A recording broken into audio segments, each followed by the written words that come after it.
Motorcycle's Super Cruiser model, currently set to enter production in the fall of 2025, has just had its price announced. Anyone who pays $50 on a pre-purchase gets first dibs on ordering the new motorcycle, but it's not a real order, and it's not a guarantee of delivery. Yes, it's refundable. What customers will really get is special introductory pricing for the motorbike, which is $23,900. Pre-production customers will start receiving emails on September 12 with links to make their down payments. On November 12, 2024, orders for the Super Cruiser open to all comers at a base MSRP of $25,900. Customers can only configure their motorcycle after the order is in. It comes in black, period.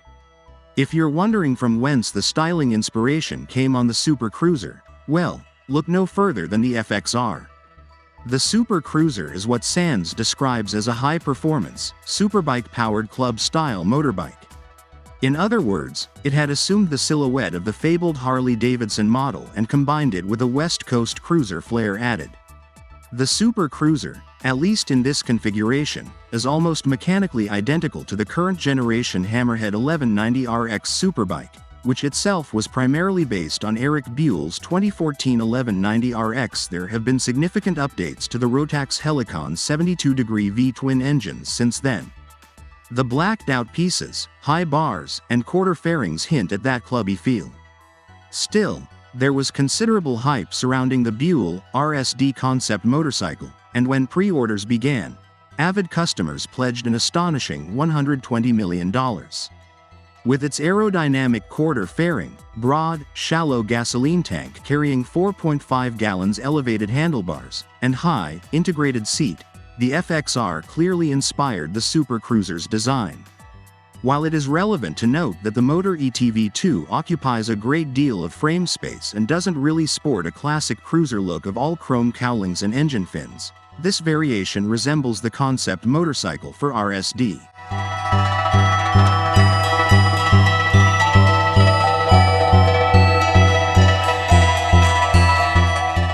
The pre-production motorcycle shares the same exhaust and intake as the 1190 platform. Buell did the sensible thing of using black radiator shrouds instead of the aluminum RSD parts seen on the concept. Melvin claims there's only a minor tuning difference since the Super Cruiser will have primary port injectors instead of the secondary showerhead injectors seen on the Hammerhead Superbike.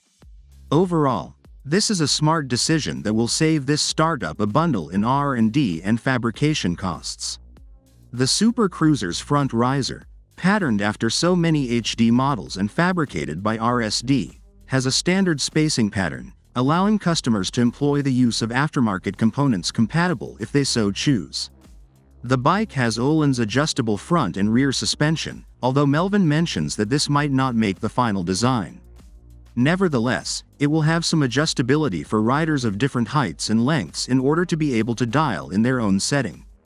Still, it doesn't feel like any low-rider bike when it comes to hopping aboard the Super Cruiser. Advertised to make one feel just a little more powerful in light of the bike's height, increased width of the handlebars, or controls centrally placed that your feet can reach, riding a bike puts your arms just slightly bent at the elbows. You have an upright, commanding perspective, ergonomics not quite comfortable in the sense of a traditional cruiser. You pinch the very starter-looking generic, and it roars to life beneath you with crackles on.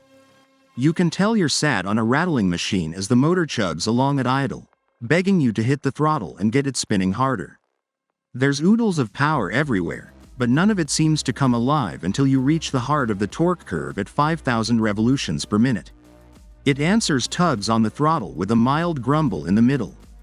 It's still in third gear when the real rumbling starts to happen, maybe around 8,000 revolutions per minute, but it's quickly getting well into triple digits. It starts making sense when you remember this engine is a result of the fearsome 1190RX Superbike. The 2014 EBR model, mostly since updated, boasted 161.2 horsepower at 10,530 revolutions per minute and 87.1 lb-ft. At 8,100 revolutions per minute.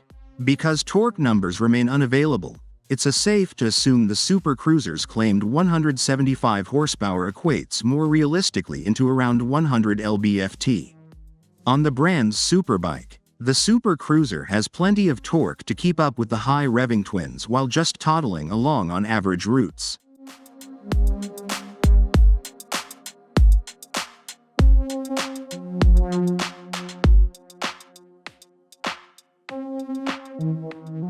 With its 450-pound curb weight and light 17-inch wheels, the bike feels zippy, and we can attest to its swift stopping capability. The EBR rim brakes provide great stopping force, and the rear brake works well too. But ABS is nowhere to be found. The cockpit on this bike is tiny, with thin bars that carry a generic shifter and an awkwardly shaped TFT display showing off rudimentary information, a bar-type tachometer and an elementary digital speedometer. Comfort really isn't this bike's strong suit. While the tiny fairing shelters the torso well, wind will still feel like it is on your helmet. You've come to the right place if you're in search of a hooligan. To get the Super Cruiser's Superbike level performance and cruiser-style ergonomics, some sacrifices must be made. For one thing, the 1190 engine revs higher and doesn't really start to kick in until around 7K, so you can't ride it like a cruiser to start. Moreover, not all of them suit the design of the cruiser because lots of them are lifted from the 1190RX Superbike. For instance, the combination of 17-inch swing-arm rear wheel is too big to fit within that oversized rear fender. Still, since the Super Cruiser needs only the chassis, tank, and fender from the 1190RX, there are fewer new pieces to procure, which reduces production costs. The wheels are the usual 17-inch sport bike size, so fast rubber shouldn't be hard to find.